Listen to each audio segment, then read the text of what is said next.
मान लो बाइक कितने की है, 90,000 की, बराबर है। अब हमको इसको लोन पे लेना है। किस पे लेना है? लोन। लोन मतलब, लोन समझते हो कि नहीं क्या होता है?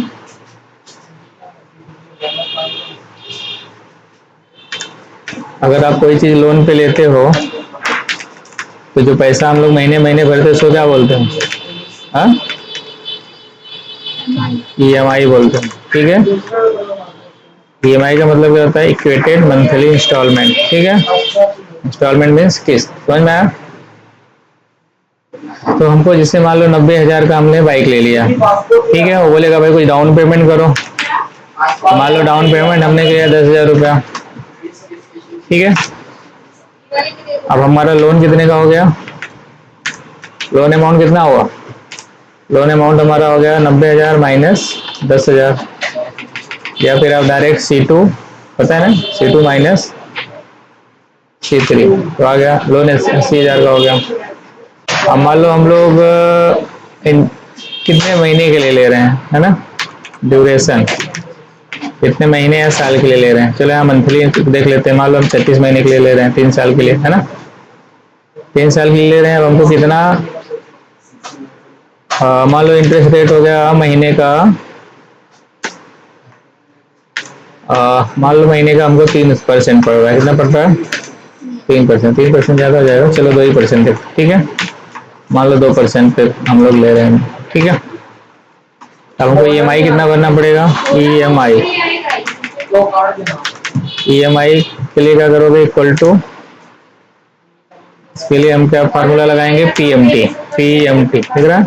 पीएमटी फार्मूला क्या करता है? Calculate the payment of loan based on constant payment and constant, मतलब ड्यूरेशन भी फिक्स रहेगा और इंटरेस्ट रेट भी फिक्स रहेगा, ठीक है। अब यहाँ पे देखना, नीचे क्या दिख रहा है? नीचे देख रहा है पीएमटी। यहाँ पे क्या पूछ रहा है? रेट। कहाँ पे? यहाँ पे रेट। फिर आपको पूछता है नंबर ऑफ पीरियड, कितने महीने के लिए, है ना। तो रेट हमारा क्या हो गया? 2% हो गया, कामा। फिर यहाँ पे क्या पूछ रहा है? यहाँ पे नंबर ऑफ पीरियड कितने महीने का है, तो यहाँ पे नंबर ऑफ पीरियड 36 हो गया, कामा। और लोन अमाउंट पूछ रहा है कितना हो गया यहाँ पे लास्ट में? प्रेजेंट वैल्यू कितना, ठीक है, 80,000। अब डायरेक्ट इसको या तो सेल का एड्रेस डाल दो, है ना, या तो फिर आप क्या कर सकते हो, सीधा सीधा वैल्यू भी इंटर कर सकते हो। और यहाँ पे इंटर, देखो यहाँ पे आ गया। और ये रेट में आ रहा है। रेट का मतलब होता है कि माइन, मतलब इसको हमको देना है, चुकाना है, ठीक है। या एक्सपेंस होता है या लॉस होता है तो रेड में आ जाता है, या पेमेंट करना रहेगा तो रेड में आएगा, इनकम रहेगा तो ग्रीन में आएगा या ब्लैक में, ठीक है। समझ में आ रहा है कि नहीं आ रहा? तो हमको हर महीने कितना देना है? 3,138 रुपया 36 पैसा। कितने महीने के लिए देना है आपको? 36 महीने तक देना। समझ में आ रहा है कि नहीं? ये आपका ईएमआई हो गया। बाद में हम देखेंगे इसमें कि हर महीने जो हम पैसा दे रहे हैं उसमें प्रिंसिपल अमाउंट कितना हो रहा है और इंटरेस्ट कितना जा रहा है हर महीने।